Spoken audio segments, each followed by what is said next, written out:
Nggak ada itu dalam sejarah ya, orang yang seperti Jokowi itu. Maksud saya, orang yang sudah dibantu oleh sebuah partai politik ya. Kasus Jokowi ini is very extraordinary ya. The only one, maybe in the world ya. Saatnya aku punya potensi memang.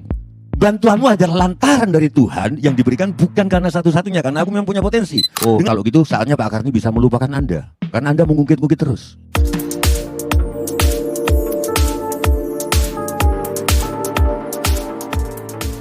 Dalam sejarah ya, orang yang seperti Jokowi itu.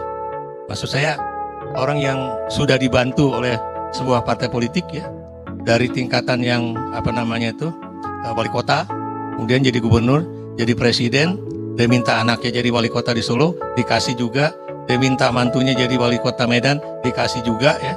Tapi begitu di akhir masa jabatannya ya, itu kemudian dia malah bukan hanya tidak sejalan dengan partainya, tapi malah bertentangan dengan partainya ya. Saya beri contoh kemarin ya, misalnya di dalam pemilu di Amerika Serikat ya, ada calon independen namanya Robert Kennedy Jr. ya. Dia mantan tokoh dari Partai Demokrat ya, maksudnya Demokrat Amerika ya. Bapaknya tuh Robert Kennedy tuh jaksa agung pada era John F. Kennedy ya. Tapi dia maju independen, tapi dia nggak pernah ganggu partainya ya. Atau kalau kita lihat ke Australia ya, ada namanya Pauline Hanson. Dia dulu dari Partai Liberal Australia, dari Partai Konservatif, dan dikeluarkan oleh John Howard kalau nggak salah ya waktu itu ya.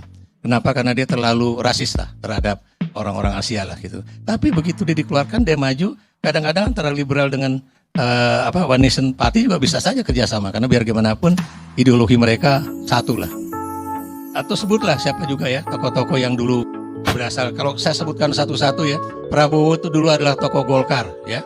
Wiranto dulu tokoh Golkar, yang namanya Surya Paloh juga tokoh Golkar ya, dan kemudian mereka keluar mendirikan partai.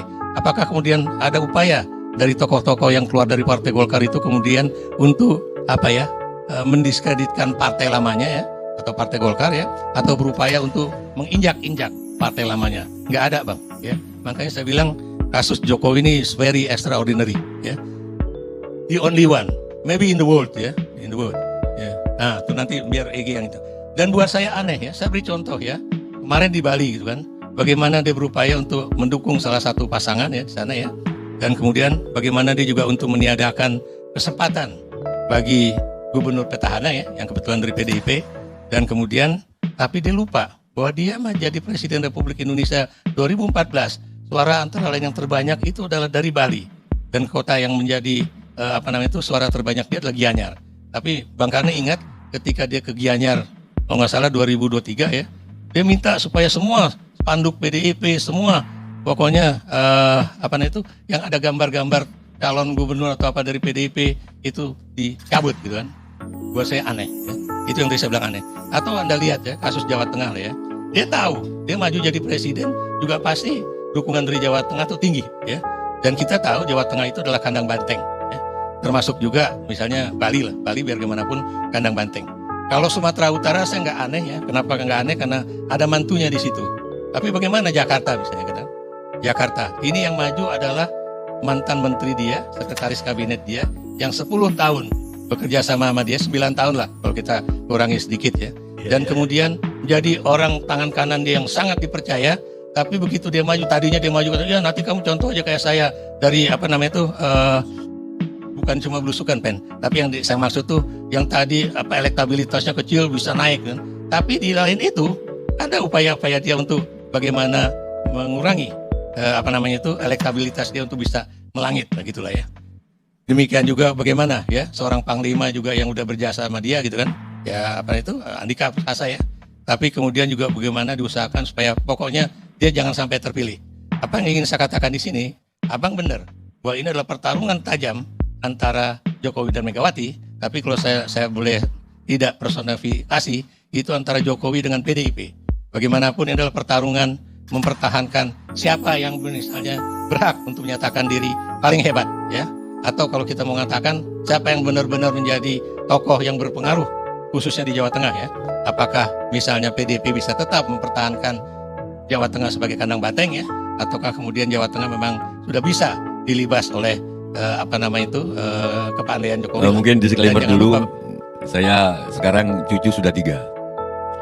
Anak 5. Ada pepatah Padang, teman Minang saya mengatakan bahwa kata orang Minang itu, orang yang punya anak itu hilang setengah akal, orang yang punya cucu hilang seluruh akalnya.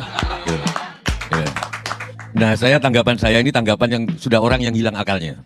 Karena semua pakai akal. Tetapi saya bangga karena Rumi pernah bilang, tangga menuju langit adalah kepalamu, maka letakkanlah kepalamu di bawah telapak kakimu. Rasio letakkan di bawah kaki. Oke, soal utang rasa saya nanti Pak Irmus juga saya tanggapi. Pak Ikrar, utang rasa, utang budi. Pak Jokowi terhadap Bu Mega, bahkan dia satu-satunya presiden yang nggak bisa balas budi, didukung oleh Profesor Effendi Ghazali. Saya bukannya mau mendukung Jokowi, saya nggak ada urusan sama politik karena siapapun presidennya saya nyari makan sendiri. Ketepukan nyari nggak ada yang promosiin dalang, saya sendiri yang dalang, nggak ada presiden yang warrior generasi. Saya siapapun presidennya. Dan saya berpendapat bahwa kalau kita menganut sistem Pancasila, maka pakailah surat Alam Nasrul Laka Sodrok ayat terakhir. Wa ila rabbika farghab, dan kamu jangan bergantung pada siapapun kecuali pada Tuhan. Saya tidak pernah berdoa agar Pak Karni ngundang saya supaya saya dapat duit. Saya cuma berdoa Tuhan bahwa duitnya dari mana terserah kamu. Sore ini saya diundang, saya dapat duit. Saya tidak pernah tergantung. Baru cucu 3 udah bijaknya, apalagi cucu 6. Makanya. Nah, soal balas budi ternyata begini Pak Karni. Ini saya bukan menggibah Pak Jokowi ya. Sorry, saya nggak ada urusan sama Pak Jokowi, sama Bu Mega. Tapi orang yang dibudiin dan jadi, kemungkinan dia memang punya potensi untuk jadi. PDI bisa aja memilih wali kota manapun waktu itu. Mungkin karena kepentingan yang dibilang oleh siapa dia namamu? Oh, Boni Hargen, bahwa dia personifikasi dari akar rumput. Setidaknya dicitrakan sebagai tukang kayu, carpenter, oke? Ada itunya Pak Ikra. Sehingga kalau dalam logika kebalik, PDI juga utang budi ke Pak Jokowi. Sama. Saya tidak bisa mengatakan The Crazy Rich Prios Pak Roni utang budi sama keluarga Cendana. Cak Roni, mungkin kalau dia memang dibantu dulunya, tapi kalau dia nggak punya jiwa petarung juga nggak akan sampai begini. Begitu juga Surya Paloh, sehingga dapat Freeport, proyek dana Bambang Susatyo dibantu kalau nggak salah dia pernah cerita oleh Agung Laksono, oleh Bakri, sehingga dia naik. Tapi kalau dia nggak punya jiwa itu nggak bisa. Sehingga kalau misalkan yang membantu itu mengungkit-ungkit, saatnya aku punya potensi memang. Bantuanmu adalah lantaran dari Tuhan yang diberikan, bukan karena satu-satunya, karena aku memang punya potensi. Dengan segala hormat kepada Bahlil itu susah waktu kecilnya, bahkan dihina-dina, kurang makan, jiwa petarungnya ada apapun, bukan soal dokternya ini. Jadi kalaupun dia dibantu oleh seseorang untuk naik, dia punya jiwa petarung itu. Bijak nggak Pak Karni? Ini cucu 3, baru kalau 6, baru cucu 6 gitu. Pak Karni pasti pernah dibantu sehingga masuk forum keadilan, masuk Tempo. Tapi kalau yang ngebantu itu, Karni itu nggak bisa balas budi, selalu mungkin itu ke saya. Karni itu lihat sekarang punya ini, nikahnya aja putranya di Borobudur, hotel Sujiwatejo aja nggak bisa gitu. Nah, kalau aku punya ketemu orang kayak gitu Mas Gerar, kalau gitu saatnya Pak Karni bisa melupakan Anda, karena Anda mengungkit-ungkit terus. Mungkin itu yang terjadi dengan Mega sama